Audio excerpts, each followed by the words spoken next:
That's right, Scott and Mary Alice. And because of the increased workload, the Niagara County District Attorney is asking for the legislature to provide him $65,000 that originally wasn't allocated in this year's budget. I'm asking $100 a night on a weekday night and $125 on a weekend or a holiday. Niagara County District Attorney Brian Seaman believes it's only fair to compensate his assistant district attorneys since they are more often being called upon for after-hours arraignments. The district attorney believes this is a direct impact of bail reform. Historically, assistant DAs didn't have to be involved in that process. Judges would set bail based on a request made by a police officer or relayed to a judge through a police officer from the DA's office. But with the criminal justice reforms in the state, the list of what is eligible for bail and what isn't has grown.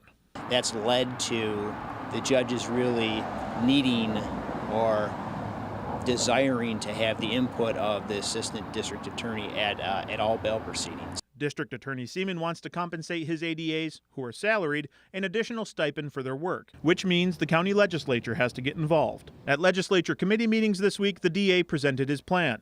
Community Safety Committee Chairman Michael Hill said, "Some of the consequences, intended or otherwise, of bail reform, but here's another one that's going to cost us some money."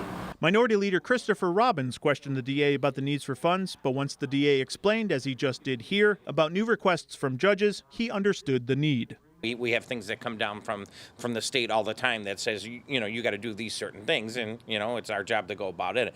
You hear the unfunded mandates, and, this would be something that might fall into that thing. The DA saying even though changes may seem routine, there's going to be effects, and in this case, it requires more legal input from both defense attorneys and prosecutors when it comes to bail decisions.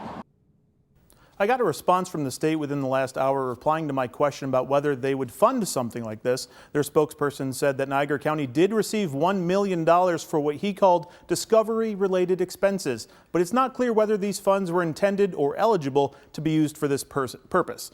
I'll check that out with Niagara County and we'll get back to you later on tomorrow. Mary Alice?